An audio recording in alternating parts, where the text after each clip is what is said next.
First, it was me too. Then it was time's up. Now it's time for me first. Because if you're a high achieving woman in midlife who's been told your needs can wait, I've got news for you. They cannot. Me first isn't selfish, it's strategic. It's not indulgent, it's intelligent. It's not revolutionary because it's new. It's revolutionary because we've finally stopped apologizing for it. Welcome to the School of Midlife podcast. I'm your host, Laurie Reynoldsson.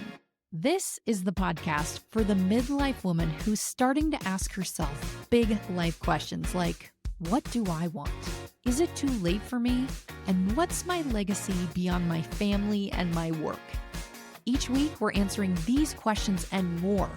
At the School of Midlife, we're learning all of the life lessons they didn't teach us in school. And we're figuring out, finally, what it is we want to be when we grow up. Let's make midlife your best life. Well, hey friends, welcome back to another episode of the School of Midlife podcast. I am your host, Laurie Reynoldsson, and I am thrilled to have you here today. Hope you're having a great week. In the US, Mother's Day was yesterday. I know that always brings up some potentially complicated feelings and emotions. I wrote a very long piece about that in my Sunday newsletter called The Middle that dropped yesterday. If you are not on that list, you should absolutely get yourself on that list because there was a lot of conversation about it. Actually a ton of conversation. So clickable link in the show notes to get yourself on the newsletter list. Anyway, hopefully you have recovered from the Mother's Day hangover. And today we are going to talk about the Me First movement. Before we dive in though, I want to say if you haven't listened to last week's episode, you should probably go cue that one up next. In last week's episode, I talked about a couple of takeaways from some recent coaching I did at a corporate women's retreat. Side note, yes, I do speak and lead workshops at conferences and retreats, obviously to female-focused industry groups, company groups, practice groups. Think your favorite national industry groups or your national company brings together all of the women together for a day or a couple of days of education and networking. I totally do that. I would love to do more of it. So if you have an event or retreat or a conference coming up and you're looking for speakers or workshop leaders, send me an email. There's actually a form on my website, but it's probably easier if you just shoot me an email and let's talk about what you're looking for. I'd love to see if we are a good fit. But anyway, back to last week's episode. It was a two-parter. The first part was about figuring out how close you are to living your best life. And some of you were way closer than you might already think. And the second part was about feeling guilty for wanting more, especially when you already have so much. If you haven't already listened to last week's episode, like I said, go cue that one up, listen to it next. In fact, I'll drop a clickable link in the show notes. So all you have to do is check on it and you can listen to it. The reason why I think you'd get a lot out of last week's episode if you haven't listened to it is because today's episode is in many ways the next chapter of that conversation, a follow-on episode, if you will. Last week, in the second part, we talked about how guilt shows up when you're the woman who's done everything right. You've checked all the boxes, you're surrounded by privilege and blessings, you've got this incredible life. And yet, deep down, you still feel this hunger for something more, but you also feel guilty about it, right? You want a little bit more freedom, you want a little bit more joy, you want a little bit more space just to be you. And how do you work through the guilt associated with wanting more when you already have more than a lot of other people? Like, you should just be grateful for the life that you're living now. Any of you feel like that? Like, everything is great. I have a fantastic life. But I kind of want a little bit more though. And I feel a little guilty about that. So this week, we're actually building on that because once you admit to yourself that you want more, the next question is, will you actually allow yourself to have it? Will you actually give yourself the opportunity to have more? That's what we're talking about today in this episode. I call it the Me First movement. Obviously, you've heard of the Me Too movement. You've seen the Lean In movement. I had a visceral reaction to that book when I read it. I don't think that we've talked about that here before.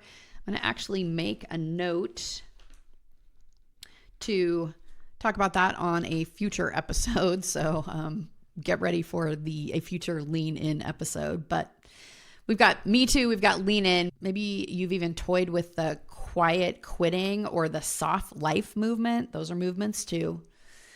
But now I think it's time for something new, something bold, something a little more personal.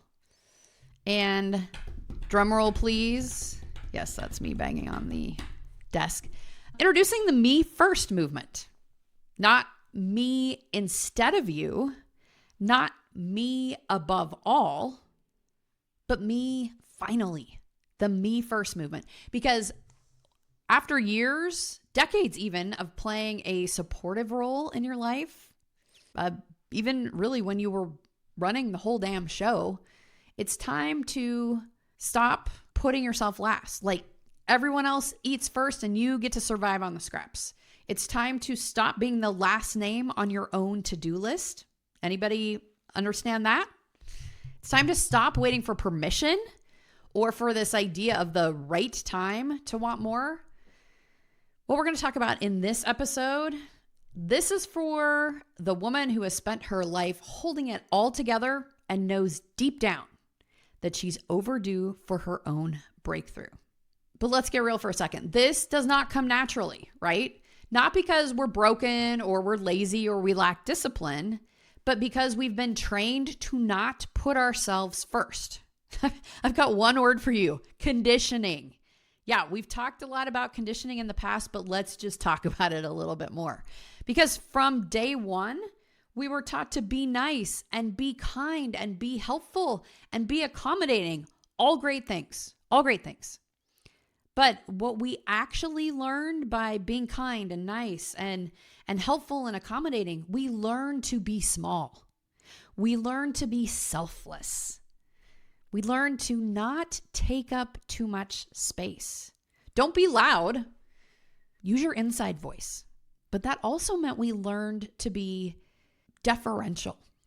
We learned to keep our devices or strong opinions to ourselves because we didn't want to make other people uncomfortable. We didn't want to rock the boat, right? But with all of this conditioning, this decades of conditioning, then we add midlife into the mix, and it's almost like the conditioning goes to the next level, like conditioning on steroids, because we've always been the default caregiver for our grown but still needy kids. We're squarely in our sandwich generation, right? We're squarely within the sandwich era because we've got our grown kids who need our help, and we're also caring for our aging parents. And side note, no one talks about how parenting someone else's kids, aka your parents, but kids that somebody else raised up, that is so much tougher than raising your own kids, right? I mean, they've got different standards and boundaries and experiences. And anyway, we've been the default caregiver. And then, of course, we're taking care of our colleagues at work. We're helping them to, we're mentoring them to succeed in their own careers. Given our tenure and our years of experience, we're oftentimes the lead on projects and initiatives. So we're trying to keep everything moving along at work too, in addition to all of the things that we're doing at home. And even our friends need caregiving as they continue to move through big life changes of their own. So divorce or loss of a loved one, or even maybe a bad diagnosis, or they're struggling with their kids, or you know what I'm talking about. You're the default caregiver for home, work, friends. It's a lot, right? What that means is you've essentially become the default shock absorber for everybody. Like, you can handle it. You can take care of it, which leads to this unspoken truth that if I put myself first, everything else will fall apart, because who will do the thing if I don't do it? And some of us have been burned by that before, right? We delegate, we let go, we hand off something to someone important who assures us they can handle it. And then what happens? It turns to shit. It's a complete failure. It doesn't go as planned, which then underscores and reinforces this idea that if I need something done, I've got to fucking do it myself. Can anybody relate to what I'm talking about, right? So, yeah, this idea of putting ourselves first, it feels foreign. It might even feel wrong. It makes us maybe feel a little guilty, but that's not your intuition talking. That's your programming. That's conditioning.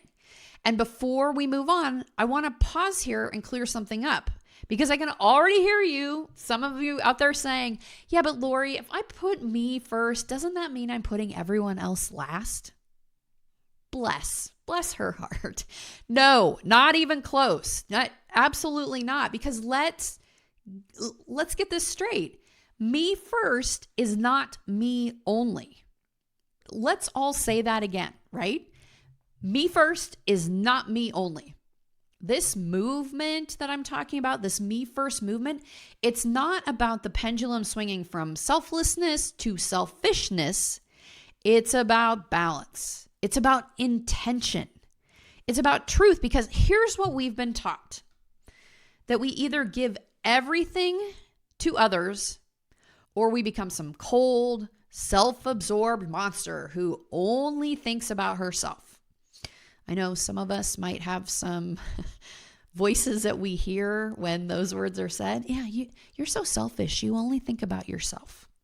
Might be a parent. It is certainly isn't my house, but that's not reality though. That's just more conditioning. That's the patriarchy and the people pleasing rearing their ugly heads again.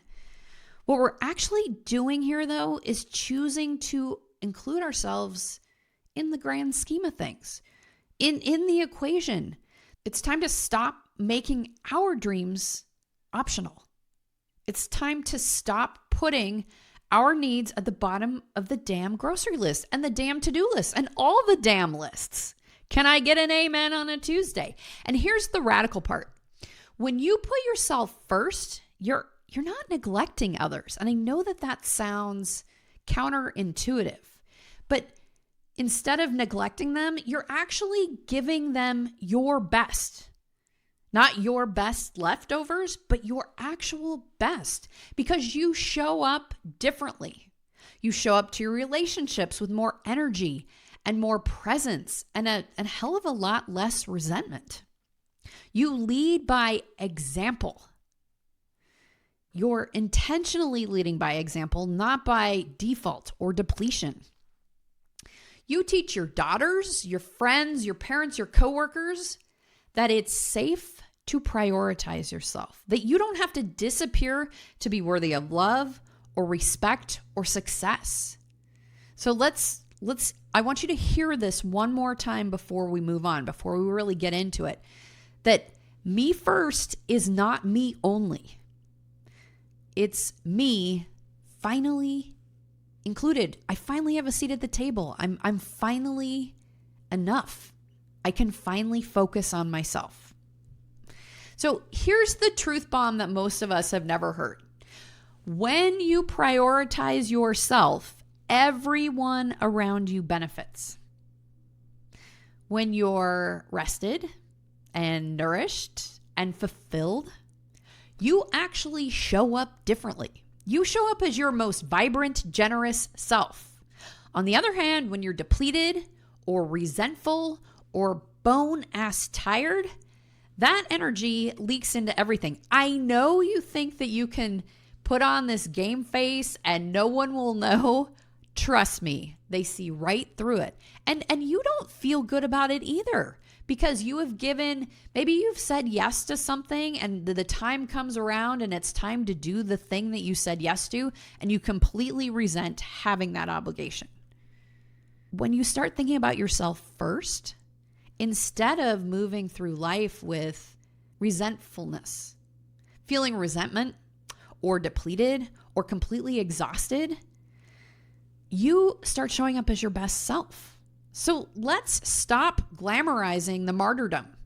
Let's stop feeling like using up all of our resources for other people is the only way that we can live and be our best selves, because that's not true. Absolutely not. Putting yourself first doesn't mean you're abandoning your people. It means you're showing up for them as a whole, as the best version of you. I know we've all heard the idea that you can't pour from an empty cup, but for most of us, for a lot of us, for many women in midlife, we're out there trying to serve multi-course meals from a teeny tiny little teacup it's got a crack in it. Enough of that, right? Enough of that. Let's talk about what really happens when you shift into the me first mode. What this could look like in your family. Your kids see a version of womanhood that doesn't involve burnout as a badge of honor. Your kids learn boundaries and balance and resilience and discernment from watching you do what you do. Your daughters learn that women aren't just there to do all of the things for everyone around them. They understand that women need time to pursue their own passions and chase their own dreams. They need downtime for physical and mental well-being. They learn to advocate for themselves, to speak up for themselves in future relationships and partnerships. That sounds pretty great, doesn't it? And your sons, they learn the same things too. And in doing so, you're creating better spouses and partners for whomever they end up partnering with. They learn that it's not the woman's job at home to keep the family and the house afloat, that it's a partnership, that they have to show up too, because they need to be supportive of the dreams and the pursuits of the women in their lives. Speaking of growing up young men to be great partners, think about the relationship with your own partner, with your own spouse. You can model a true equitable relationship. Not one where you are silently resentful, not one where you know that you are carrying the weight of all of the household stuff almost squarely on your own shoulders, but you can show up in a way that you are showing up for yourself, you're speaking up for yourself, and you're getting rid of that, I got to carry all of this by myself, right? You're actually dividing the labor together. You're running the household together. Just think about that. How would that feel for you to show up for your family in those ways? To model excellent action for your kids, to model beautiful partnership for them. Think about what this me first movement could look like in your friendships and your community. When you model what it looks like to rest and to dream and to chase joy, and you do it unapologetically, you model what's possible. You become a living permission slip. And hear me here. I don't mean that you have to be the one who has to go first, but someone does. You don't have to be the one who does all of the things. We're not doing that anymore, but we are going first to model this idea of what is possible when we are true to ourselves, when we step into our best life, when we intentionally, authentically, and we live it in alignment with our best self. You become the friend who took a sabbatical. You become the friend who took a gap year. You become the friend who started painting again because she needed a new way to express how she was feeling and relax. And you might be the friend who quit her soul-sucking job or quit the relationships that were no longer serving you. You are the one who set some healthy boundaries. You become this role model for what is possible.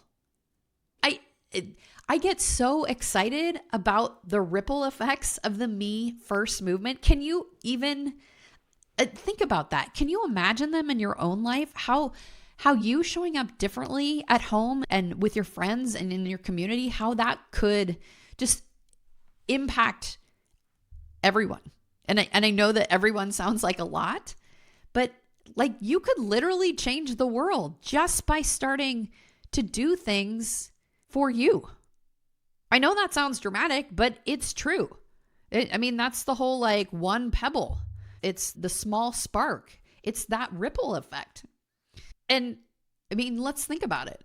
High achieving midlife women, we are change makers, right? We're system challengers, we're culture shapers, we're legacy builders. So ripple effect, yeah, we got that dialed in. We do that all the time. We are making big dents in this universe, in the world that we live in. So wouldn't it be better if those big dents didn't come at the expense of our own personal health and well-being? I think so. I mean, what happens when we start putting ourselves first? Then we stop asking, what do I have to give up? We start asking, what becomes possible? That's when we inspire collective change. This is legacy level shit here, y'all.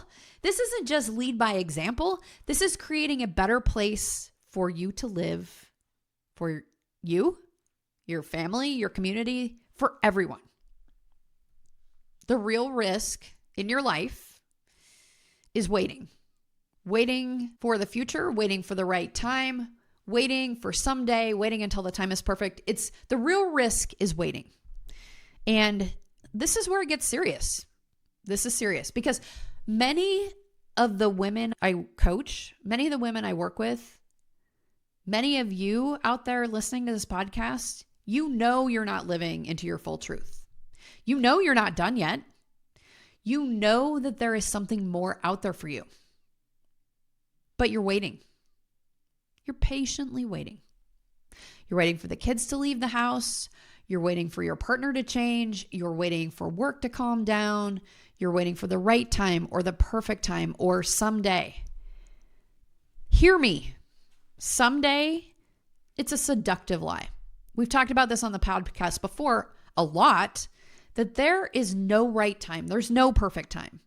There is nothing about someday that magically shows up with a sign that says, hey, it's someday, the time is now. If you've been waiting for a sign, this is it. That doesn't happen. You know it and I know it. It doesn't happen. I will tell you though, the longer you wait, the more you teach your brain that your needs are negotiable, that everyone else's needs are more important to yours. And it's time we stop doing that because midlife isn't a holding pattern. It's our opportunity to actually launch into the second half of our life and live it in a way that is more intentional and more authentic and more aligned than we lived the first half. Now, we're not going to throw everything away and start over. Absolutely not. We have decades of incredible experience. We just have to work on the conditioning and the programming a little bit.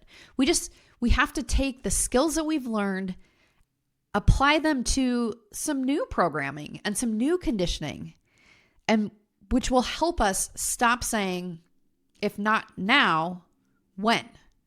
Because we've talked about it before. We get one shot at this life. None of us know how long we have, right? We can't keep waiting until the time is right or someday or the time is perfect. The kids are gone. I've retired. Whatever your excuse is for putting off what it is that you really want to do, what it is that you actually want in life, what it is that it's causing you to step back and not to step more fully and completely into the person who lives your best life you. It's time to stop that. It's time to put you first. It's time for the Me First movement. It's 2025. It's time for the Me First movement. Are you coming with me? Yes, I hope so. I've heard from a lot of you that you like it when I throw out a challenge or give you some pointers on small shifts that you can make in your life that will have big impact. So here's your challenge this week. Say no to one obligation that drains the life out of you. One. That's it. It can be something at work. It can be something at home. One obligation. Something that you feel obligated to do, whether you've actually been tasked with it or not. Because a lot of us, we just assume the burden of things. If other people don't step up and say that they're going to take care of something, we just do it. We just do it. In fact, I don't have the book with me right now because it is on I'm still reading it. It's on my nightstand. The book club book for this month is called Too Much by Terry Cole, and it is about high functioning codependency. Most of us think codependency, we think being enablers for addicts or alcoholics. We don't think of ourselves as codependents. What codependency, according to Terry Cole, is, it's inserting ourselves into the lives of others and doing things that we're not tasked with, but we just assume that we're going to step up and take care of it. That book club discussion, free to join. I would love to have you join us. It is the last Tuesday of the month, May 27th. I will drop a clickable link in the show notes. All you got to do is sign up, free to join, grab the book, listen to the audiobook, read it however you want. Come join us for that discussion. I think most high-performing women, most high-achieving women have at least a little bit of codependency in them. In fact, a lot. The more I get into this book, the more it completely resonates with me. So in the spirit of that, grab the book, get yourself signed up, join us for the book club discussion. But your task, say no to one obligation that drains the life out of you. That's number one. Number two, say yes to one tiny thing that lights you up. Even if it's just reading a book without guilt, or canceling a meeting that you didn't want to go to in the first place. How often do we do that? Someone comes up to us and says, hey, can I just pick your brain for a minute? Do you have time for coffee? And what that actually means is they want to either pass off something on their to-do list to you, or they want to use your brain power to help them complete the task that they have been tasked with. Cancel that meeting. You don't have to go. You know, maybe you said yes in the first place because you felt like you needed to, but you can cancel that. That's okay. I will say, moving forward, back to number one, if you said no to that meeting to begin with, then you wouldn't be in this position where you're feeling resentful and like you don't actually want to go to the meeting. So maybe say no to the meeting request next time before you say yes. But what we're going to do this week is we're going to say no to one obligation that drains the life out of us. We're going to say yes to one tiny thing that lights you up. And if you're someone who journals, you like to journal, here is a journal prompt that I think will open up some insights and some clarity for you. The journal prompt is, where have I been putting myself last? And what would shift if I made myself a priority? Where have I been putting myself last? And what would shift if I made myself a priority? That could be in life in general. That could be in relationships. That could be at work. It's an open-ended journal prompt. You use it how you need it. And then whatever you do this week, tell me about it. DM me on Instagram, tag me, hell, email me. I don't care. I just want to hear from you. I want to know what your me first move is this week. I want to know the thing that you said no to. I want to know the thing you said yes to. I want to know what came up to you when you were journaling. So tell me about it. This podcasting thing, I love it because I get to speak to you every week, but it's also a little lonely because for the most part, I mean, I hear from a couple of people each week, but for the most part, I don't hear from anybody. So do me a favor. I just reach out. Let me know that you're listening. Tell me what you are doing in your Me First movement. Tell me what your first Me First movement is. I would love to know. I'm going to finish by just saying that this Me First movement, it's not selfish. Putting yourself first is not selfish. It's not a phase. It's not a crisis. It's a movement. We're actually gaining momentum. That's what a movement is. So if we get enough high achieving midlife women to say enough with all the things for all the people, I'm putting myself first, I'm joining the Me First movement, think about that dent in the universe. So come along with us. Join the Me First movement because it's your time right now. And we are getting ready to change not only our lives for the better, we're changing everything for the better. Thank you so much for being here today on this episode of the School of Midlife podcast. I will look forward to seeing you next week when the school is back in session. And until then, take good care. Thank you so much for listening to the School of Midlife podcast. It means so much to have you here each week. If you enjoyed this episode, could you do me the biggest favor and help us spread the word to other midlife women? There are a couple of easy ways for you to do that. First, and most importantly, if you're not already following the show, would you please subscribe? That helps you because you'll never miss an episode, and it helps us because you'll never miss an episode. Second, if you'd be so kind to leave us a 5-star rating, that would be absolutely incredible. And finally, I personally read each and every one of your reviews. So if you take a minute and say some nice things about the podcast, well, that's just good karma. Thanks again for listening. I'll see you right back here next week when the School of Midlife is back in session. Until then, take good care.